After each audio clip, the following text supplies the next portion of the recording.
The swamps of Horry County, South Carolina, are like a black hole. It is a place with some of the darkest, murkiest waters I've ever seen. There's this boot-sucking mud, snakes, even alligators.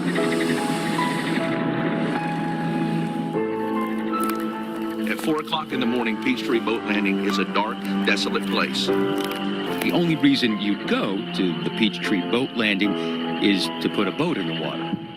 There is no reason for a car to be there, abandoned in the middle of the night.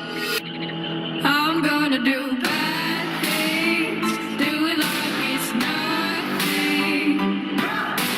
Being bad has never felt so good. I'm gonna do bad. The tires were not flat, the windows were not busted, the doors were locked. The car seemed in good working order. There was just nobody in it. In these swamps, anything can happen. Anything can disappear, even a body. There is no way this story is going to end well. I've been thinking of doing bad things to you.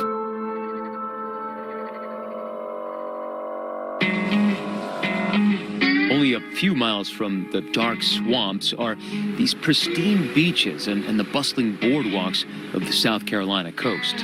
Myrtle Beach is about 75 miles of beach, white sandy beaches, very coastal, low-lying areas, a lot of swamps and rivers, and the intercoastal waterway connected. We have everything you'd want in a vacation destination. We've got the beach, we've got activities, we've got shows, we've got a lot of golf and tennis. We get 20 million tourists a year. We get a lot of transplants from the New York area, New Jersey, and then we have locals as well who have been born and raised here. The actual permanent population of Myrtle Beach is more like around 30,000, so this is still a really small town. Conway, I think, catches a lot of people off guard. I think they think Myrtle Beach is kind of all that's here. I call it small town USA. It's a nice little 3-block downtown. Everything's kind of that red brick that you picture when you drive in.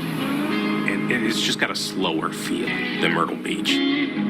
When I first came down to Myrtle Beach to report on this story, one of the things that I noticed first was this great divide between the tourists who live on the coast and the locals who live west of the intercoastal inland. And it was there that in December of 2013, a young woman, just 20 years old, Heather Elvis, disappears. When people talk about Heather, they smile because she was so full of personality. She lit up a room when she walked in. She was precious. She had a wonderful life. She has a beautiful life. She lived it the way she wanted. She made her choices the way she wanted. We've always been a tight-knit family. Everybody does for everybody else. I would describe Heather as outgoing, free spirit, loving life. She always wanted to live life to the fullest. She loved to make up. She wanted to be in front of the camera and behind the camera and design everything that she wore in front of the camera. She didn't understand boundaries when it came to dreaming.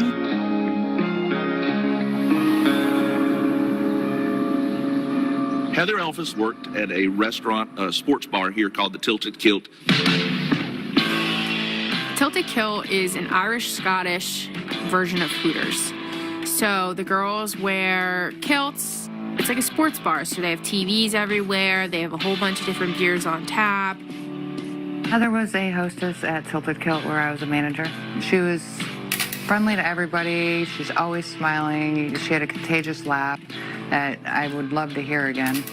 Heather and I worked at Tilted Kilt together. I actually helped her get that job. I talked to the managers and said they should bring her on, that she's a really great young woman and that she'd be a great addition to the team. It wasn't the most appropriate of uniforms, but at that age, you do what you can to rebel against your parents.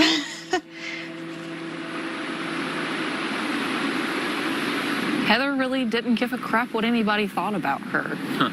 She was a very free spirit and She expressed herself how she wanted to, and she might have come off abrasive to some people, but she was very real. It's funny because she looks like such a kid in those pictures. She looked like she was tiny. She was tiny. She was tiny. She was just 20 years old. And I she feel looked like young. I'm a short woman, but she made me feel tall. She was very tiny. And yet, there was a big personality. Very big personality. When you're young in Myrtle Beach, you don't think that bad things are going to happen. It came out of the blue. No one expected this to happen. But at about 4 a.m. on December 18th, that early morning, an Horry County police officer was on a routine patrol when he noticed that empty car in the parking lot. He got out because it was suspicious that there's a car there this time of night. There's no lights. There's nobody around. He gets out. He checks the vehicle. There doesn't appear to be anything out of the normal. So he then gets back and continues patrolling. The next day, someone reported that car as a suspicious vehicle because of the length of time it had been sitting at Peachtree Boat Landing. At that time, Officer Canterbury goes down and sees the car, runs the tag. When he runs the tag, he finds it belonged to Terry Elvis. I think I was sitting in the living room and I had a knock at the door. And Debbie went to the door. And I saw through the window that it was a county police officer. And he was asking if we were missing a car. And I remember both of us looking in the driveway. Like, no.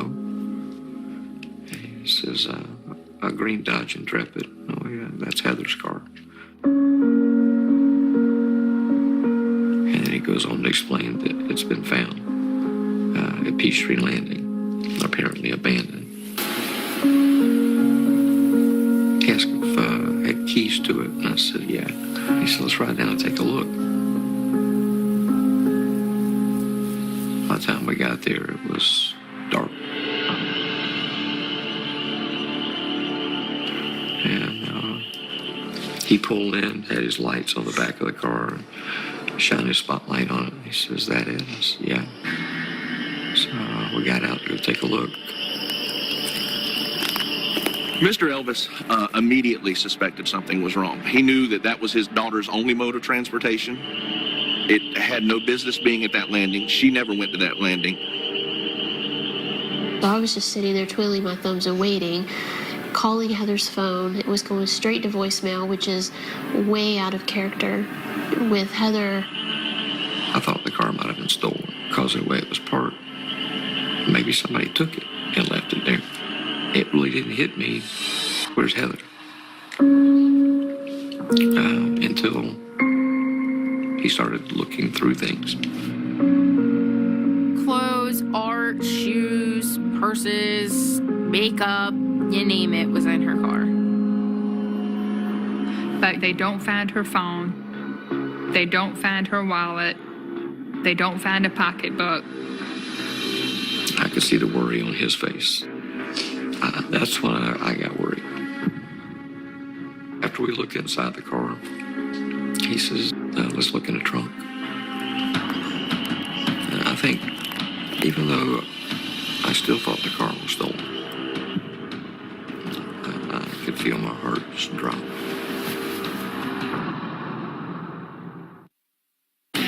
T-Mobile is around the perimeter of the landing. He walks around the edge, just looking into the woods and along the edge to see if there's anything out of place. And everything looked normal. When they got back to Mr. Elvis's house, he knew how to access the phone records for the family. While Heather lived on her own, she was still very dependent on her father. She was on his phone plan still. She still drove his vehicle, so he had access to these things. He was able to produce those records for Officer Canterbury. My panic had really set in because it's totally out of the ordinary. You know, Heather's never done anything like this before. Something's wrong, but what's wrong? That's when police began piecing together the last known movements of Heather on the night she disappeared. So, December 17th, Heather went on a date with Steve Schiraldi. Like Heather, 21-year-old Stephen Schiraldi was active on social media, posting selfies and chatting with friends. It was actually on Instagram that he connected with Heather. Stephen and Heather had gone to high school together. And I believe Stephen asked her out on a date, and she agreed to go. She was looking forward to that date very much. Stephen says they went to dinner at a place called Bandito's. After dinner, they went to an abandoned parking lot at a shopping mall where Stephen taught Heather how to drive a stick shift truck. We were watching TV and I got a text. And it was a picture of Heather driving a small pickup truck. A big smile on her face. It was a picture of her driving Steve's truck. Was below it, she had written, "Learn to drive a stick. Ha, ha, ha." Because it was a sore point. I had tried to teach her how to drive a stick shift. You're proud and aggravated at the same time. But it was pride. Heather went to Stephen's house briefly to watch a movie. His mother corroborates that, and then Stephen took her home. He said he took her back to the apartment, dropped her off, and went home, and said that they'd either text or talked, after that a couple of times for a few minutes. Police across the country know that in any missing persons case, the first 48 hours are absolutely critical. Right now, they're leaving no stone unturned. And as part of this initial investigation, they sent an officer over to the Tilted Kilt to see if Heather had missed work. One of the first things that investigators hear from Heather's co-workers is that there is a different man who they should be talking to, other than the man Heather went on a date with the night before. The manager said she's not working until tomorrow, but you really need to call Sidney Moore. There had been a relationship between the two of them. Sidney Moore, back in 2013, was a night maintenance man at various miscellaneous restaurants along the Grand Strand, one of which being the Tilted Kilt, which is where he met Heather Elvis. Heather and Sidney started talking. They noticed each other when he would start doing little things around Tilted Kilt. She noticed that, he was good looking, he had a good attitude, and she went for it. Now, he may have been good looking, but he was 37, which made him 17 years older than Heather Elvis.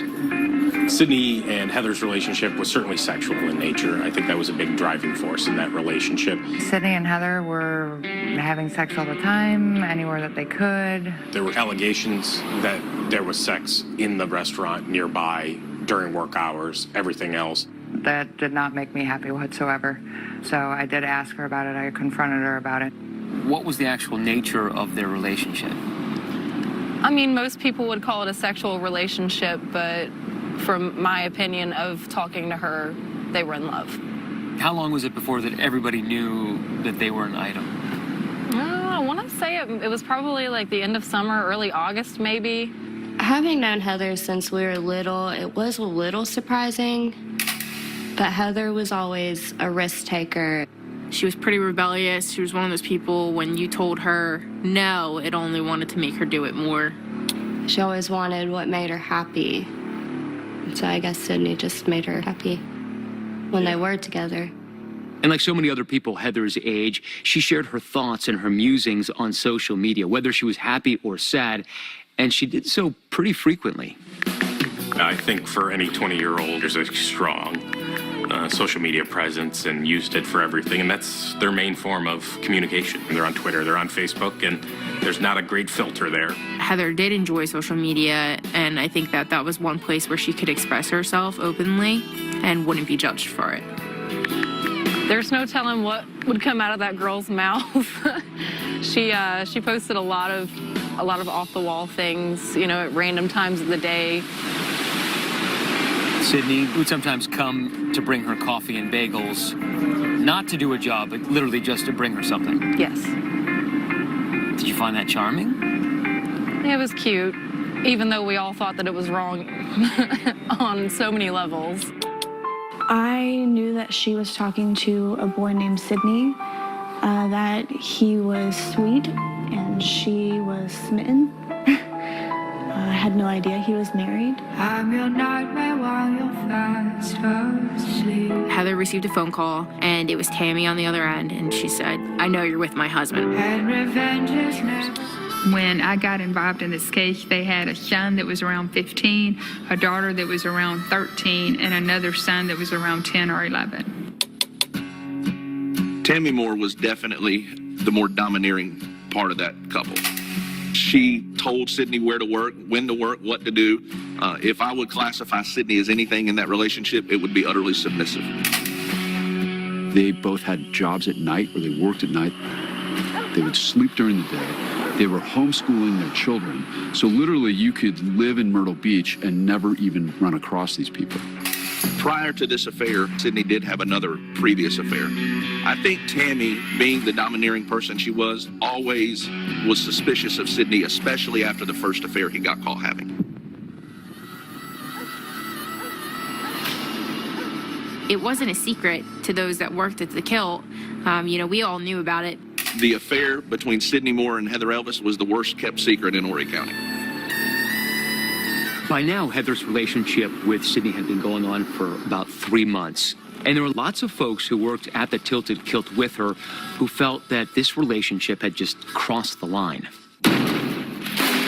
There were definitely people that we worked with at the Tilted Kilt that did not agree with Sidney and Heather's relationship. One day, 2 of the girls decided to call the Tilted Kilt and pretend to be Tammy, Sidney's wife. I don't know if they were jealous, if they were upset that she was dating a married man. They decided to make a prank phone call and said, this is Tammy Moore. I know about you and my husband. I need you to stop right now. And when Heather got that phone call, she totally freaked out. After that prank call, co-workers say that they didn't see Sidney coming around Heather anymore. Then, by the end of October 2013, Sidney and Heather's relationship completely unraveled when Tammy found out, for real this time, about their affair. And it's at this point that Tammy confronted Heather. Heather received a phone call, and it was Tammy on the other end, and she said, I know you're with my husband, essentially. Like, I know you've been sleeping with my husband. Sidney got on the phone and said, you were just some girl that spread your legs. He pretty much belittled Heather and made it seem like it was nothing, and that he just used her for a booty call. Heather was crying because they broke up, and she was very upset about it. After Tammy found out about the affair, she was absolutely livid. She did call Heather a lot, text Heather a lot. Someone's about to get their beat down. She was posting a lot of disparaging comments on social media, and Heather was legitimately terrified. You can tell me who you are right now, or I will find out another way. Nobody you need to worry about anymore. And what did they say? Do you remember? Oh, she was threatening her. Hey, sweetie, you ready to meet the missus? Basically just letting her know that she was there and she knew. And what did she say? Are you ready to meet the missus? That doesn't sound that bad. Well, she did mention something about Sidney taking his last breath. Your is about to take his last breath. And Tammy was relentless. She would call her nonstop for hours and hours and hours. She would call off Sidney's phone. The breakup between the two of them was nasty. It didn't go down well. It ended with threats. I'm giving you one last chance to answer before we meet in person. Only one. She was sending pictures of her and Sidney performing sexual acts, videos of, the two of them together, I guess kind of to taunt Heather. Heather didn't shy away from responding. I think you're a little obsessed with me. Nah, it was a bore. She, I don't want to say pushed Tammy's buttons, but certainly didn't just brush it off. Really? So that's why you're still childishly texting me from your cheating husband's phone? Your skank needs to leave me alone. Were you concerned for Heather, and was Heather concerned after those text messages came in? Heather was definitely freaked out. I think she was terrified of her. I mean, her demeanor completely changed over the next few weeks. Like, she was very paranoid. Heather was genuinely scared. Like, she didn't want to ever see Tammy. In September 2013, Heather wrote on her Twitter page, "Once upon a time, an angel and a devil fell in love, and it did not end well." She probably was referring to her and Sidney. Heather just kept saying, leave me alone. Leave me alone. I don't want anything to do with this. And the calls did stop. Finally, they did stop. Once Tammy finds out about this affair, the Moores take a road trip all the way out to California. But this is after purchasing a brand new black F-150. It was a 3-week trip, so it was a lot of time together. They drove all the way to California and drove back. According to the Moores, the purpose of the trip was to reconcile their marriage. Heather was heartbroken.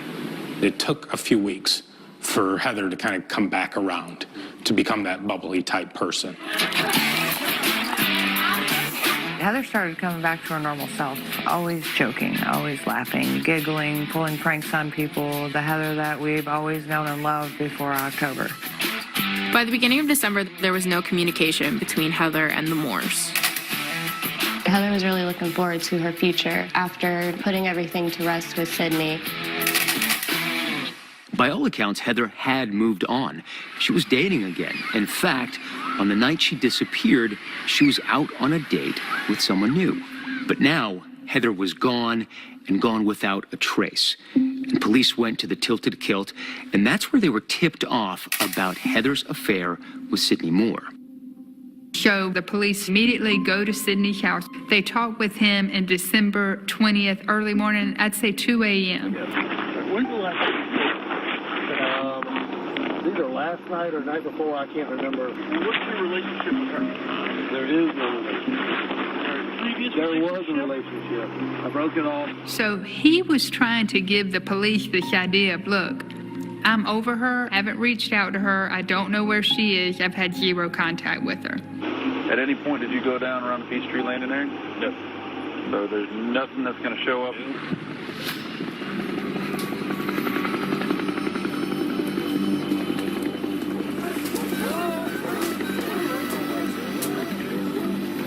Is there anything you want to say if she happens to be watching right now? Heather, if you're watching this, if you can see it, if you can hear it, we miss you. But we want you home. Tell me where you're at. I'll come. Doesn't matter where. Doesn't matter when. Doesn't matter why. Just tell us where you're at.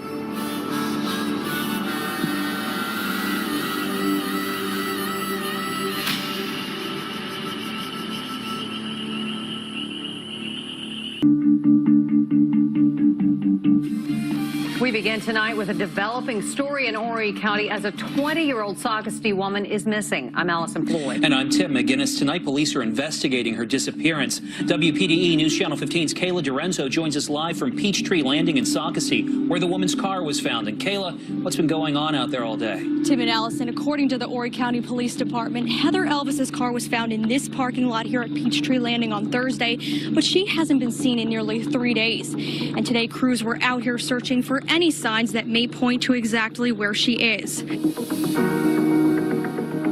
Originally, this case was just assigned out as a missing person. We did not know or have any reason to believe a crime had been committed in the beginning. The car showed no sign of a struggle. There was no blood, no broken glass, nothing to believe that a crime had been committed. Detectives are continuing to investigate the situation.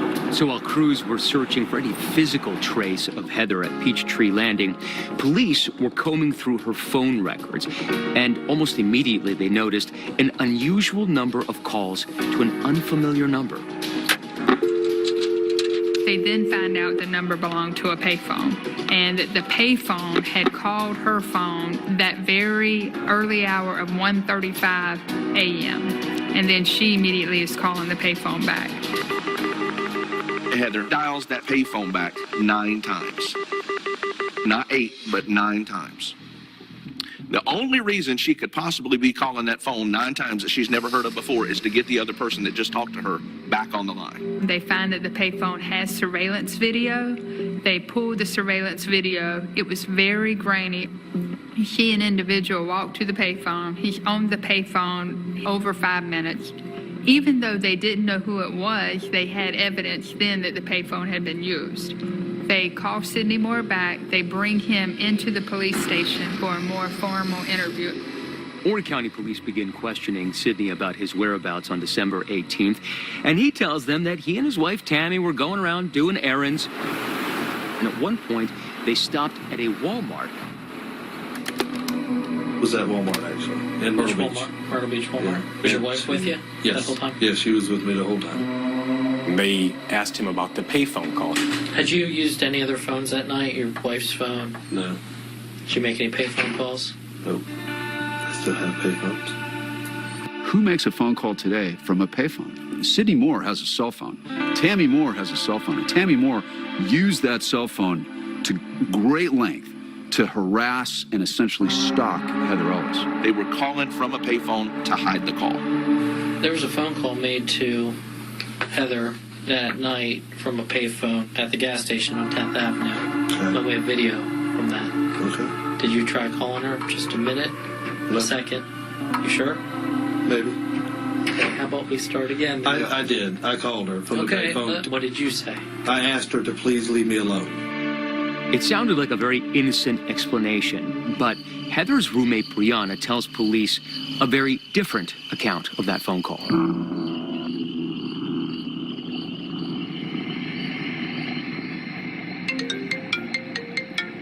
At 1:44 in the morning, she called me. I was on winter break from college in Florida. She was hysterically crying, and she said, Sidney called me. My heart dropped because I was like, I thought we were past this. And I said, why'd you answer? And she said, because it wasn't his number. She told me that he said he left his wife and that he was sorry and that he wanted to see her and be with her. And I told her, don't do it. Why don't you go to sleep? We'll sleep on this and we'll talk about it first thing in the morning. When Heather and I hung up that night, by the end of the phone call, I was under the assumption that she wasn't going to meet Sidney. That's when everything starts moving in a very different direction. After interviewing Heather's roommate Brianna about that conversation that Sidney and Heather had on the payphone, police begin by reconstructing the movements of Tammy and Sidney that night. They begin by pulling security video from that Walmart in Myrtle Beach. Sidney spent approximately 9 minutes inside that Walmart, then got back in the truck where Tammy was waiting outside. After that, they drove directly to the payphone where you see Sidney make the call to Heather Elvis. Day 20 in the search for missing 20-year-old Heather Elvis. Dozens of cars and horse trailers line the heavily wooded area. While teams of volunteers continue to search for any trace of Heather, police are now squarely putting the focus of their investigation on Sidney and Tammy. But rather than lend a hand in the search, Sidney and Tammy unleash an online tirade against the missing 20-year-old. The Moore's big push was to basically discourage anybody that was looking for Heather Elvis. They had a lot of negative things to say about the victim. Tammy and Sidney Moore were vicious at times on social media. I mean, Tammy Moore put out a Facebook post shortly after she went missing, calling her a whore, saying these terrible things. We've all heard the term a woman scorned, right? And that's Tammy Moore was. But when you see these posts and you see the way she's behaving as an adult woman, a mother with 3 kids, the way she's hounding this 20-year-old kid, it's disturbing. It was a social media war, a campaign of pure terror. This case was the perfect storm for 2 families that were very outspoken, very motivated, and they weren't going to give up either side. Using Heather's phone records and her Gmail account, investigators begin to piece together her movements. After that phone call from Sidney at 1:35 a.m., Heather ends up calling his cell phone several times between 3:17 a.m. and 3:21 a.m. Finally, he picks up and the two have a conversation for about 4 minutes. And it's at that point that Heather gets in her car and begins driving. We trace Heather's phone all the way to Peachtree Boat Landing. And once she gets to the landing, she's again calling Sidney Moore. 3:37, 3:38, 3:39, 3:40. It was 4 phone calls right in a row. This is why this is important, because while Heather was making those phone calls, video surveillance cameras along the route to Peachtree Landing also show a black pickup headed in the same direction. Right there is the camera that caught what the FBI and the prosecutors say is that Ford F-150 going south towards Peachtree Landing. At 3:41 a.m. is when Heather's cell phone goes dead.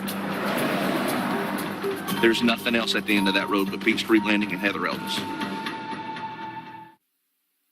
Dear MS, from day one, you've tried to define me. But I never invited you in. It's my life. I think anytime you have a missing person, the pressure on law enforcement is immense. Not so much from the community, but you have a family that's missing a daughter, and they wanted to find her. We had the payphone call, which still wasn't enough. Then we kind of had to chase down what Sidney Moore told the police to find out what was true and what wasn't true. During this time frame, we also started looking for surveillance footage along 814 and Mill Pond Road. When you look at a map, it's immediately clear that driving Highway 814 and Mill Pond Road is the quickest way connecting Peachtree Landing and Tammy and Sidney Moore's house. In fact, they're only 4 miles apart. So right up here is a surveillance camera that captured the image of a truck that looked very much like the one owned by Sidney and Tammy Moore driving towards Peachtree Landing. There's nothing else at the end of that road but Peachtree Boat Landing and Heather Elvis.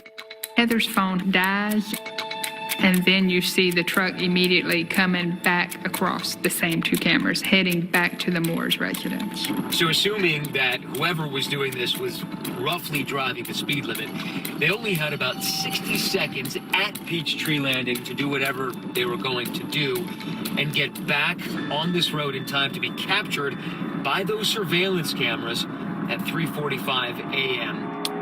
At the time, Sidney Moore and Tammy Moore owned a 2014 Ford 150 truck. Horry County Police Department found there was only one, and it was Sidney Moore, who also happened to be the only person that lived that close to the landing owning that truck. Once investigators discovered that apparent link between Heather's disappearance and Tammy and Sidney Moore, they pay a visit to their house. Originally, when the officers showed up at Tammy and Sidney Moore's house on December 20th of 2013, they noticed that there were cameras up outside the house.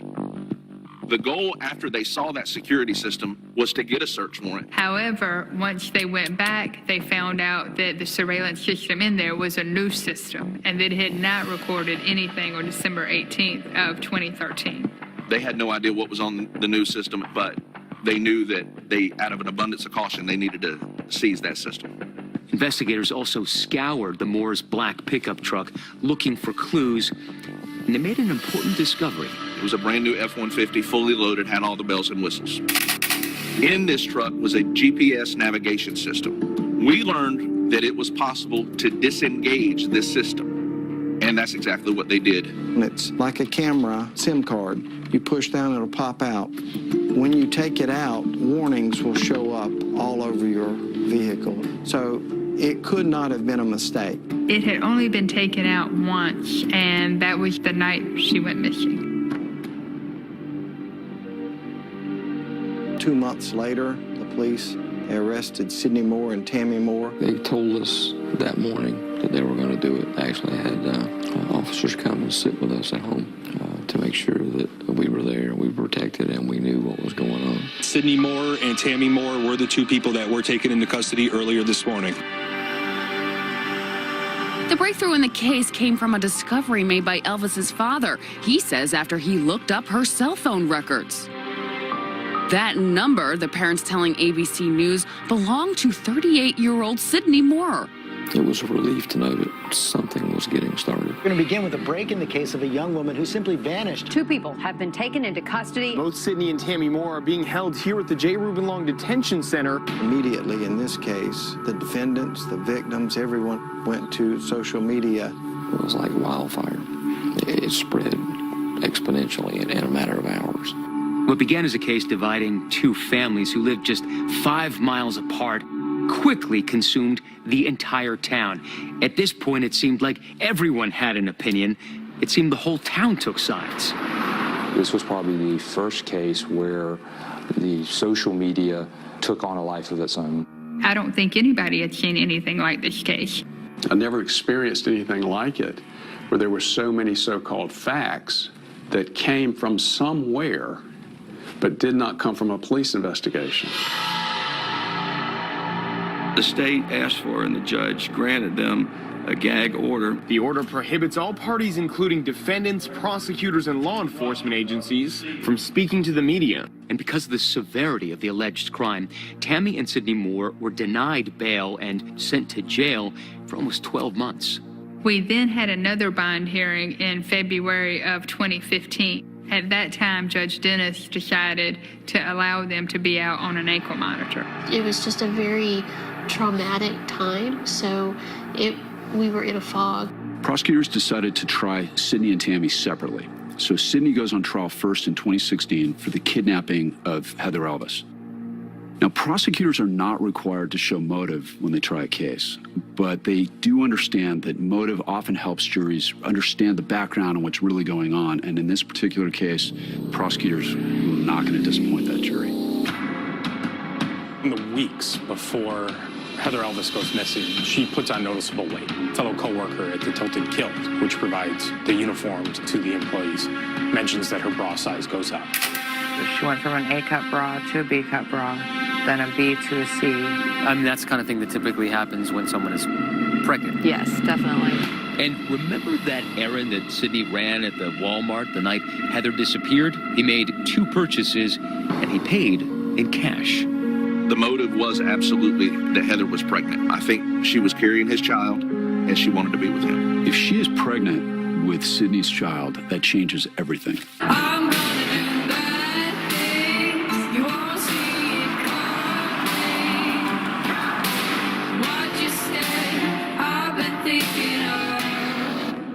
Doing bad things to you. O'clock in the morning, Peachtree Boat Landing is a dark, desolate place. There is no reason for a car to be there, abandoned in the middle of the night. We begin tonight with a developing story in Horry County as a 20-year-old Sockasty woman is missing. A 20-year-old woman in an affair with a 37-year-old man. She was smitten. I had no idea he was married. Heather wrote on her Twitter page, "Once upon a time, an angel and a devil fell in love, and it did not end well." His wife sent text after text. Just threats after threats. It wasn't pretty. After Tammy found out about this affair, they literally stalked Heather Elvis. They were chasing her.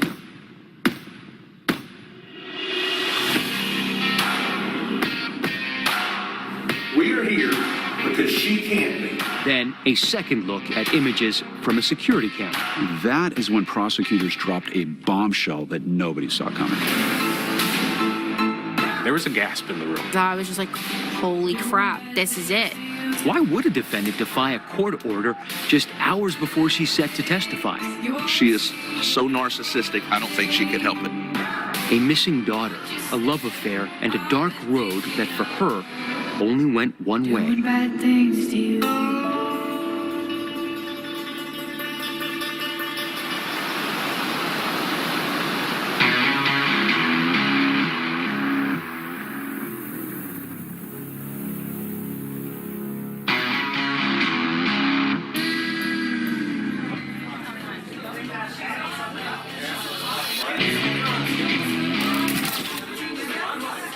Everyone at the Tilted Kilt knew about Sidney and Heather's relationship. It wasn't a secret. At least to any of us, it wasn't. So in the weeks before Heather Elvis goes missing, she puts on noticeable weight. The uniform is a bra, a shrug, and a skirt. So there's 3 separate pieces that you can move up in sizes. She went from an A-cup bra to a B-cup bra, then a B to a C, and then the skirt went from a medium skirt to a large skirt. Heather had taken a pregnancy test while at work. I want to say it was the beginning of November, and she wasn't sleeping with anyone else other than Sidney. When she took the test, it came up error. I didn't really know if she was pregnant or not. I think it was kind of up in the air. If she's pregnant and it's Sidney's child, that certainly throws a new wrinkle into this story. I think it was, in the beginning, hard to imagine that 2 people like Tammy Moore and Sidney Moore would take the life of a young girl. So you felt like there had to be something more, and we believed that it was because Tammy Moore thought she was pregnant.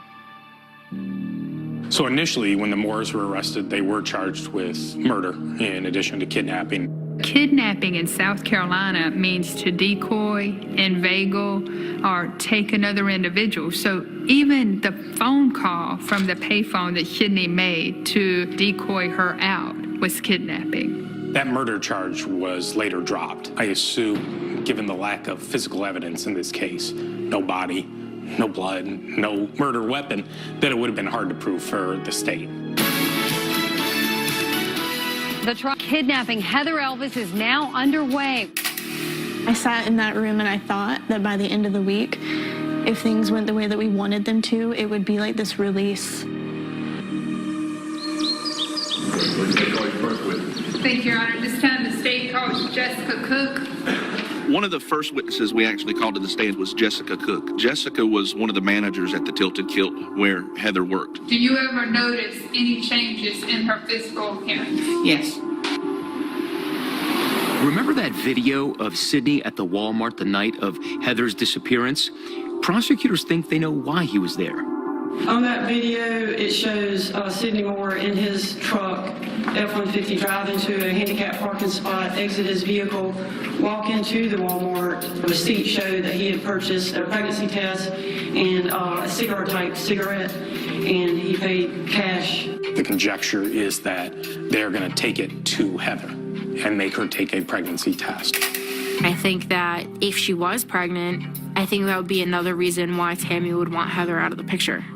According to Sidney, the reason he went to that Walmart was to buy a pregnancy test for his wife, Tammy. He insisted that they were trying to have another baby. There was no hard evidence of guilt to me. There was a bunch of bad character evidence, and there was a tremendous amount of circumstantial evidence. Now, tell this story about how old you are. Prosecutors built what they believed was a very convincing case, knowing that asking a jury to convict based solely on circumstantial evidence is always a steep hill to climb. I think the surveillance footage was absolutely key, and that goes from the Walmart to the payphone to the truck going down and coming back, because it created a timeline that showed everything, all attention was on Tammy Moore and Sidney Moore, and everything they did was very deliberate towards Heather Elvis. No question, Your Honor. Thank you. When the state rested, I felt pretty good about it. And if the jury required proof beyond a reasonable doubt, we were in good shape. So we did not put up a defense at that point. The whole thing is traumatizing. The most traumatizing thing about all this is not knowing where our child is. Everybody was just kind of waiting. I think most people thought it'd be several hours for a verdict. We're like, this is a slam dunk. But it wasn't. The jury is still deadlocked and will be unable to resolve it. Therefore, I'll declare a mistrial. And this case will have to be tried again. To say that I was shocked that Sidney Moore got off on a hung jury would be putting it mildly. I think all of us were wondering, what now? What do we do from here? The hung jury was a painful blow to the prosecutors and the Elvis family, and prosecutors were convinced that Tammy and Sidney were responsible. But getting answers about what happened to Heather remained the priority. Investigators felt sure that the Moores knew more than they were telling, and they thought that maybe if they pressured them, hard enough, long enough, one of them would begin cooperating with authorities. Sidney Moore then is charged with obstruction of justice for lying to police during the investigation. It's over the payphone call where he's on video denying it, and then, yeah, we all know he made that phone call. I know that Sidney Moore misled the police from the very get-go, and we felt like this is a missing girl, and the first 48 hours are so important. So that's why we decided to move forward with the trial. It only took the jury 50 minutes to decide. On the charge of obstruction of justice, guilty. He's found guilty of obstruction of justice and sentenced to 10 years in prison. The Elvis family says today's verdict is the beginning, not the end. I think it'll be like dominoes. I think the first one fell. I think the rest will fall into place. You can't hide it forever. While prosecutors fell short in their bid for a guilty verdict in Sidney's trial, they learned an important lesson. They needed more evidence. With Tammy's trial on the horizon, prosecutors felt very confident that a conviction in that case would bode very well for the retrial of Sidney. If getting answers about Heather was paramount, investigators understood that first they had to figure out who the mastermind was. If I had to pick a ringleader, it was definitely Tammy Moore. She had the motive, he had the means and opportunity. If it wasn't for Tammy Moore, Heather Elvis would be here.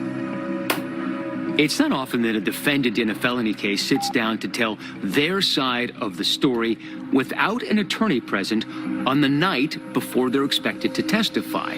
Not to mention violating a gag order on them, but that's exactly what happened. Put it dead center. That right there's good. As you probably expect, we're going to go through a lot of stuff, right? I'm also going to ask you tough questions, which I'm sure you're bracing yourself for. I haven't braced at all.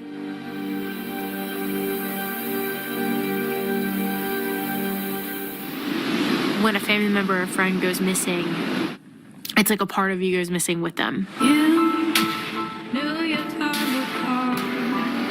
Well, it's been nearly 5 years since Heather Elvis disappeared. Today, the trial for one of the suspects, Tammy Moore, started. And you knew there was a price to pay. In October 2018, Tammy Moore went to trial for conspiracy to kidnap Heather Elvis and kidnapping Heather Elvis. We are here because she can't be. And she can't be here because she decided she can't be here. Prosecutors have never before made a clear link between Elvis and Tammy Moore, and her attorney says there is no link that can be made. Because Tammy Moore didn't kidnap anyone. She didn't conspire to kidnap anyone. Tammy Moore's case was definitely more difficult than Sidney's case. We didn't have her on video at Walmart. We didn't have her making a payphone call. Even that evidence hadn't been enough to convict Sidney. So for Tammy's trial, prosecutors realized they had to essentially redo their presentation of the case. I knew we could do better. When you collect evidence, police normally focus on that very tight time that she goes missing at. But we started looking at a much larger time frame. Prosecutors tracked Sidney and Tammy's movements all over town before, during, and after Heather's disappearance. And what they found was damning. After Tammy found out about this affair, they literally stalked Heather Elvis. They were chasing her, basically watching her to find out when she may be the most vulnerable. And based on this analysis, prosecutors were able to secure a second indictment for conspiracy to kidnap on top of the kidnapping charges they already had. We really decided we are showing these jurors everything we've got. At this time, the state calls Jody Davenport. The key witnesses really were those individuals that knew that she was dating Sidney Moore, and at the time she thought she was pregnant. Do you know who she was having sex with? Sidney. Who was she staring at? Tammy. I had never been face to face with Tammy up until that point. Who's in this picture? That's Heather. You know, I'm giving my testimony and I'm speaking and being questioned. And how did she feel about Sidney? She loved him. And she's staring into my eyes and she she has this way of being very, very intimidating. I mean, I get goosebumps still thinking about it to this day. Tammy Moore was an extremely dominant, controlling person. She takes his phone. He can't work at the Tilted Kilt any longer. She even chains him to the bed at night. I'm not speaking figuratively to you right now. Literally chains him to the bed at night. The prosecution also alleges that Tammy forced Sidney to get a tattoo of her name on his body. The state calls Jacob Melton. And they brought to the stand a friend of their son's to testify about what he heard Tammy tell Sidney. If you wouldn't have messed with that girl, this wouldn't have been happening. And she was referring to what, the tattoo? Yes, Okay, and where was it located on Sidney? on his lower front waist. While the defense didn't deny the existence of the tattoo, they insisted that Sidney had gotten it long before he had met Heather. In fact, they presented photos of the tattoo in process during trial. The whole idea behind the tattoos and the handcuffing is to show Tammy's control over Sidney. The whole prosecution theory is that she grew so jealous over Heather that the two of them conspired to kidnap her.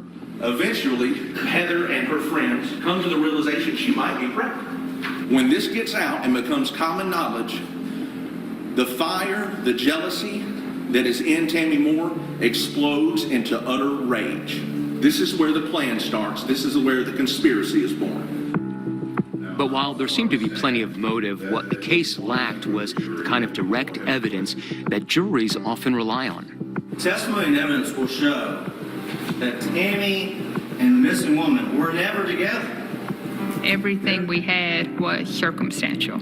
But the circumstantial evidence we had, I don't think could be contradicted. It's time the state calls Mike Nelson to the stand. We provide software that analyzes cell phone records during investigations. We were able to visually show the jury where they were based on the phone records. So we can see how the phone uses different towers over time. So you used it basically to show the phone's movement? Yes, ma'am. Okay. Tammy and Sidney, both of their phones began following around Heather Elvis' phone after November 2nd. So that places Heather's phone up there that evening. Also on that same evening, we have Tammy's phone on the Sprint network. And now also Sidney Moore fit in that area. Sidney Moore's phone is up there as well, yes.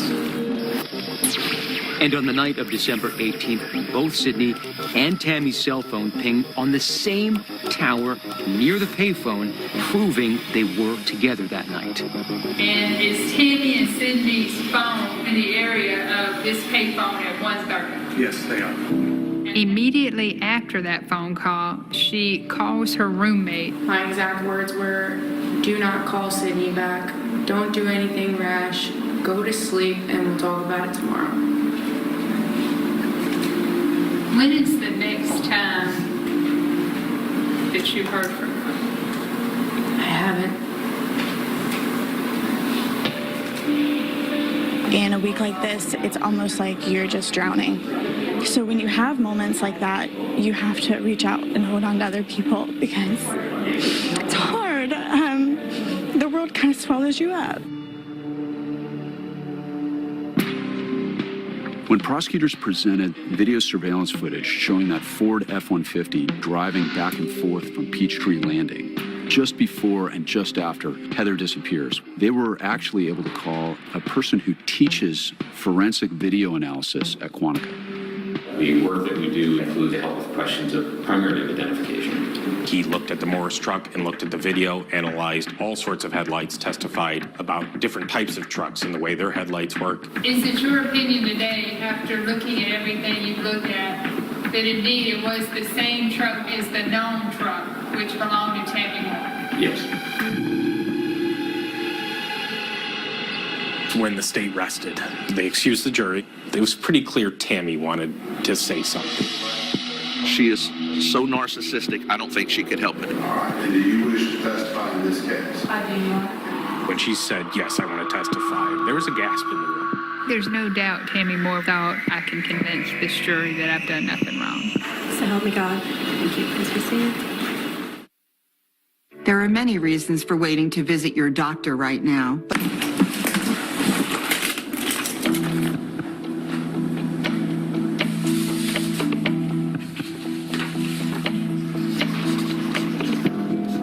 These for Facebook posts, triple coupons, buy low, school's all done. So it looks like you are putting together a timeline. It starts with early in the night at 1:47, my sister texts me. 3:10, I pull into the driveway. I text her I got the ad and that I'm home. 3:58, I make another post, and this is conversations that me and Sidney had that night. So I want to make sure that everything that I did was accounted for, that it's looking normal, just like any other day in my life. I was surprised when Tammy Moore decided to sit down with me for an interview in violation of a court-imposed gag order on her the night before she was expected to take the stand in her own defense and without her attorney present. What we got accused of, neither one of us would ever do. Which part? The kidnapping. And at first it was murder as well, and we're not those kind of people. I've never even had a speeding ticket. I didn't even have sex till I was 18 years old. There are people who say that you wore the pants in the family, that you were really the powerhouse here. The man that makes the money is the one that's running the house. I paid the bills. And the wife who gets her name tattooed on her husband's stomach, That was right his above idea. the belt, That was his idea. seems to be the one who makes the rules. But that's making it sound like he got a tattoo because I forced him to, and I didn't. Okay, so since we're on that subject, after he had the affair with Heather, did you actually handcuff him to Never. the bed? Never. It sounds like you're trying to hide or cover up something that seems completely natural, which is anger resulting from your I'm husband not cheating mad on at you. her. I am pissed at him because he's not being honest with me. Yet, the prosecution essentially alleged in the beginning that you were angry enough that your husband cheated on you, that you were ready to kill. That's what they say, and they're wrong. Were you angry enough that your husband cheated on you that you were ready to kidnap? Absolutely not. It seems that the prosecution to some degree thinks that you are the linchpin here, not Sidney. They change it according to what they need to say. It seems like everybody is lying here, except you. And that's why I am terrified of tomorrow, because I feel like this town is going to crucify me because of all the lies and all of the that's happened. What happened to Heather Elvis? Well, after more than a week, the state has rested its case. Today, Tammy Moore took the stand in her own defense. Your Honor, at this time, the defense calls Tammy Moore. Please raise your right hand. There's no doubt Tammy Moore, when she took the stand, thought, I'm going to be running this courtroom while I'm up here. So help you God. So help me God. I had never heard her voice in person before. Did you learn who he was having an affair with? Not until the girl called me back and told me who she was. I had no idea. So the messages were never directed towards Heather Elvis. Every time that woman used my daughter's name, it was like stabbing me with an ice pick. And did you feel like you had a right to know who it was? I did. I didn't go about it the right way, and I'm sorry for that. It looks bad, but I just wanted to know who it was. That's all. You did know to use some pretty salty language, haven't you? Right. She sat there and smiled the entire time. She batted her eyelashes, and it just seemed like she was an actress putting on a play. Tammy thinks, in my opinion, that no matter where she's at, she's the smartest person in the room. You know what time 0800 is? 8:00 a.m. Yeah, don't worry. Was the jury really going to buy this? Did you kidnap Heather Elvis? No, I did not. Do you know who kidnapped her? I do not. Do you know if she's been kidnapped? I do not. When Tammy first took the stand, she came across very credible, but I think we, through the evidence, already knew that there was a different side of Tammy Moore. Almost immediately, it got contentious between Nancy Lysay and Tammy Moore. Miss Moore, do you know who I am? I do. Okay, and who am I? Nancy Lysay. You've made my life miserable. She she came off the cuff and was saying I had ruined her life. So I knew for her it was very personal. I think it was the next day she called. It was a nice conversation. She was a nice girl. She wasn't mean to me. I wasn't mean to her. It took very little to push her buttons. And you said on 11/11, I think the bitch is in hiding. Isn't that what you said? If it's on there. Okay. Then what makes you think the bitch is in hiding? I was just being a jerk at the time, I guess, Nancy. That's all I can say. Have we ever met outside of this courtroom? I don't think so. Okay. Just didn't know when we got on a first name basis. That had to be the first defendant that had called me by my first name. I felt like that was a almost power play on her part. Me and you are equal, and I'm going to be controlling the temperament of these questions and answers. Ms. Moore, would you agree that the testimony has been that the truck went down there on 8/14 and mealtime? A truck, not my truck. But have you been in here for the testimony of the time of the videos? People lie, Nancy. I think Tammy Moore is filled with such anger, rage, and arrogance that she couldn't help herself. Tammy's text and social media posts could account for every single minute except for what seemed to be most critical, the time around 3:41 a.m. when Heather's cell phone went off the grid. Is there anything you have called on your phone, texted on your phone, or posted on Facebook at 3:35? I don't think so. Okay. How about at 3:40? I don't think so. How about 3:45? I don't know. She ain't on the phone at 3:35 or 3:40 or 3:50 or 3:55. She can't be. The only documentation you have shows before the truck goes down and after the truck comes back. Correct? If that's what you're saying to people, I don't know what time a truck went there.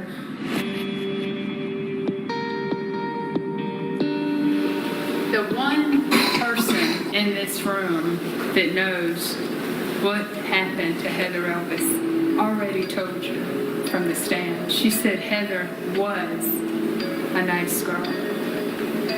She already knows something that I don't know, that this family is uncertain about.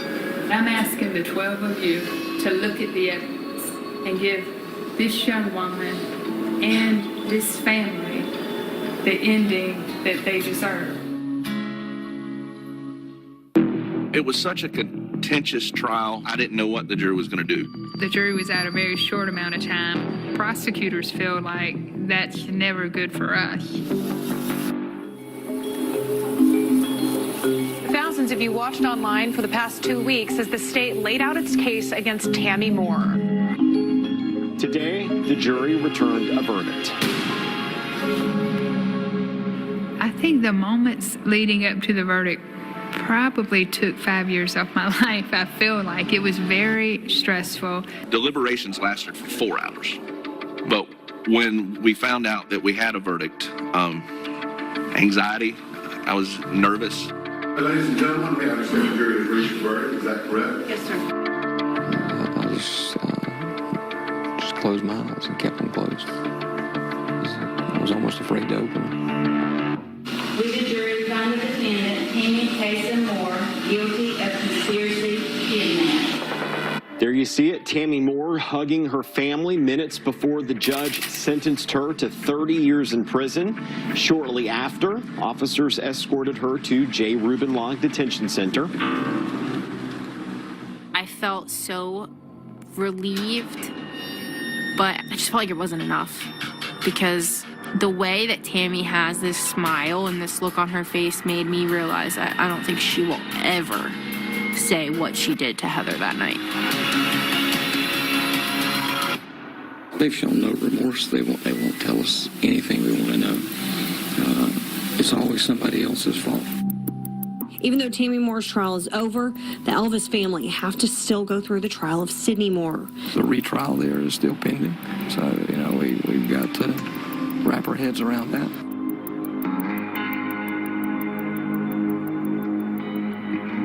After Tammy was convicted in October of 2018, we retried Sidney in September of 2019 for the same thing.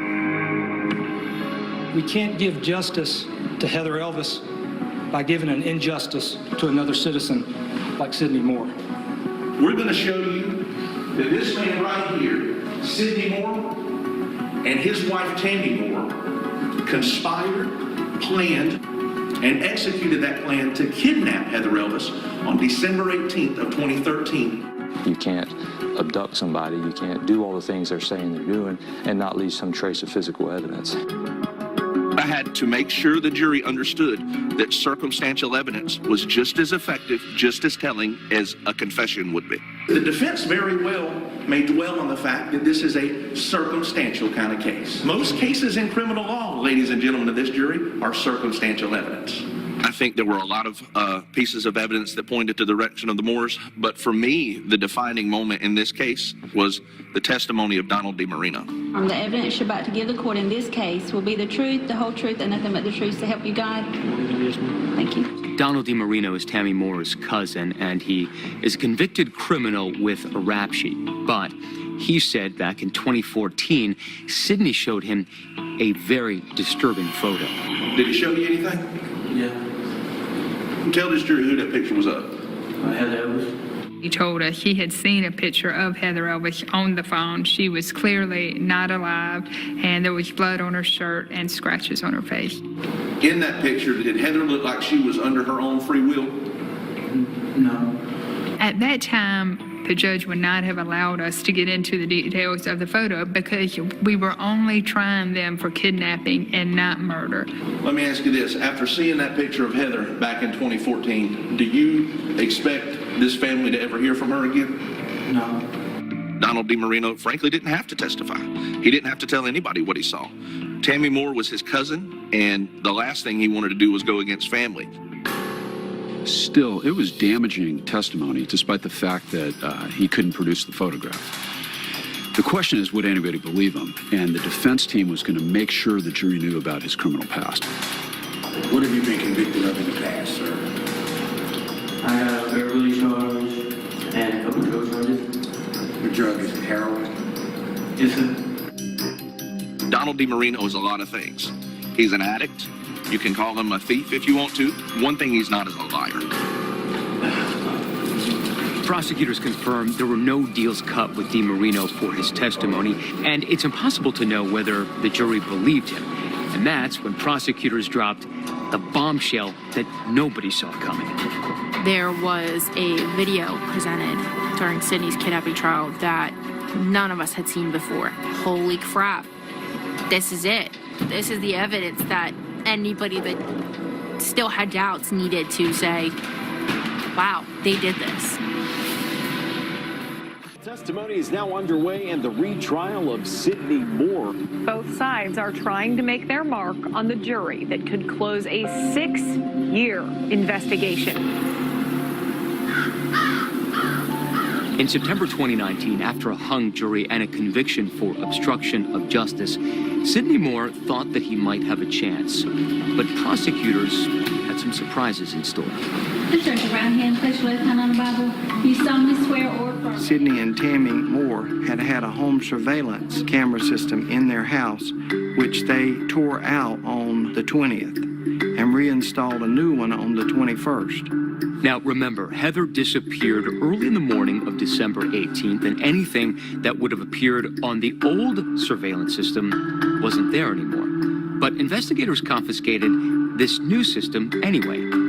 Once the police finally got their surveillance footage, they saw Sidney was washing the car and vacuuming the car out on December 22nd. This DVD is a copy of the video surveillance system that was in the Moore's house. And what that security camera video shows is Sidney and Tammy spending hours cleaning their F-150 pickup truck. And not just cleaning the truck, but focusing on the rear passenger side.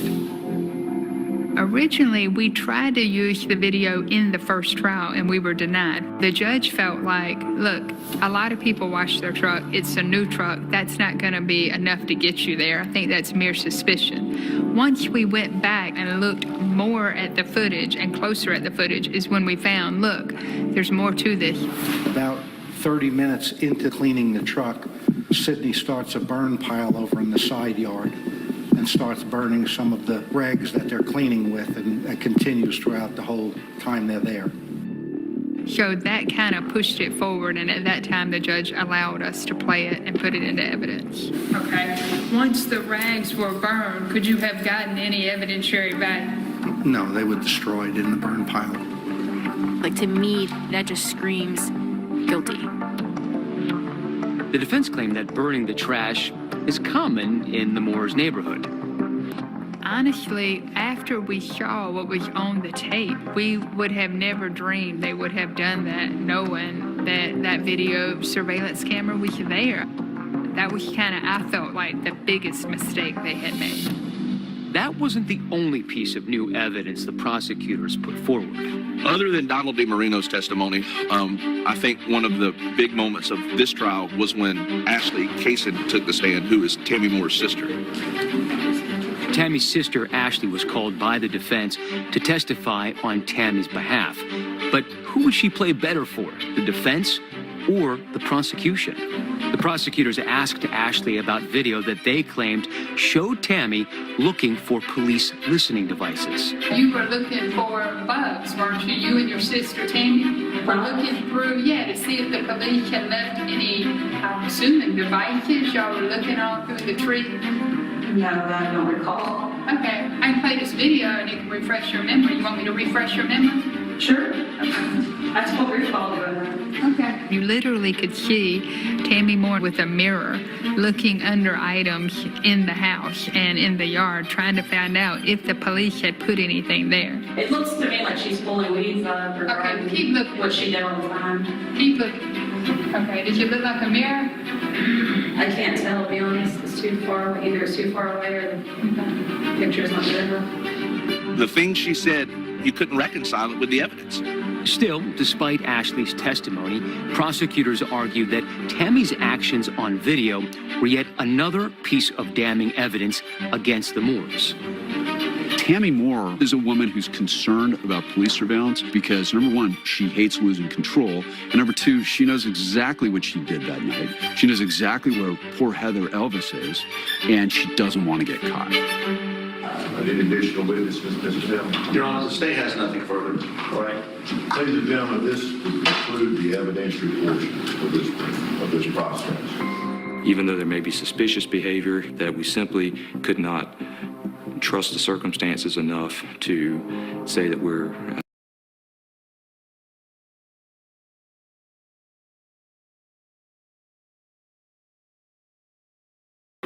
Thank you. Thank you.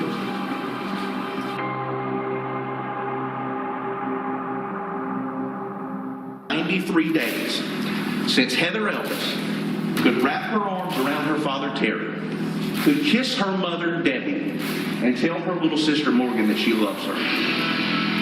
After 6 years, multiple trials, 3 convictions, and a lot of heartache, the Elvis family braced themselves for the verdict. As for the prosecutors, Nancy Livesay and Chris Helms, all they could do was wait and hope.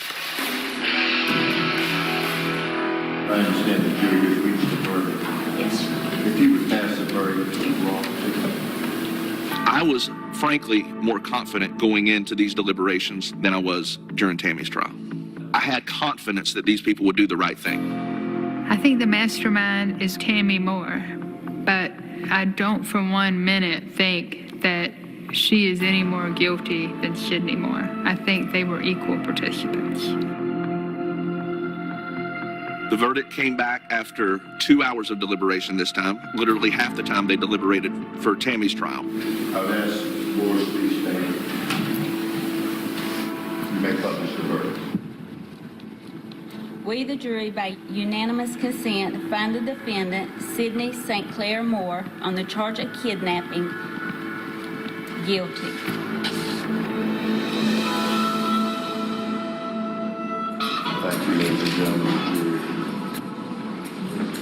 Like Tammy, Sidney was also sentenced to 30 years on each charge to run concurrent.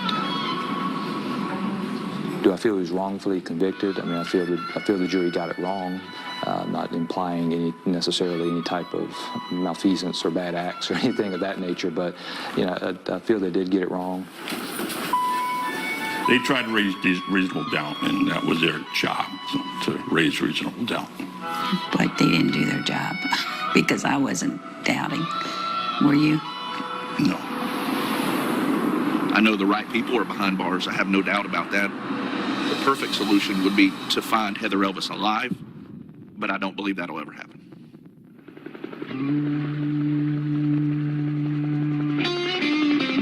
I think eventually one of them will turn. I think 30 years is a long time. I think once they find out that their appeals are denied, I think then they will be looking to tell the truth. After the verdict, I think the emotions that everyone felt were empty. There's no reprieve from the heaviness that's there because we don't know where Heather is. Yeah, for 6 years now, they've met at Peachtree Landing in Saukesty. This event brings other families who have lost loved ones or are missing loved ones during a time of year when family really means the most.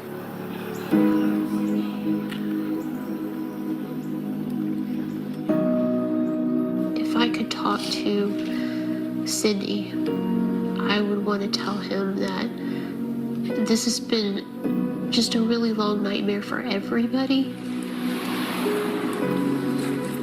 But he could make it better if he would tell the truth. So I'm hoping that Sidney sees this and he remembers what it's like to care for her. At some point, Sidney loved her, or at least cared deeply for her. I hold out hope that I'll turn around one day at the front door and she'll walk in. Do I really think that'll happen? Deep down, no, I don't. But I'll never give up. I think that at 20 years old, you're looking for someone to love you. That somebody out there wants to love you unconditionally and walk away from everything in the world for you. I know how happy she would have been that somebody loved her and she had this fairy tale ending, but she didn't. She didn't have that fairy tale ending. Somebody stole that from her, and they stole it from everybody else here too.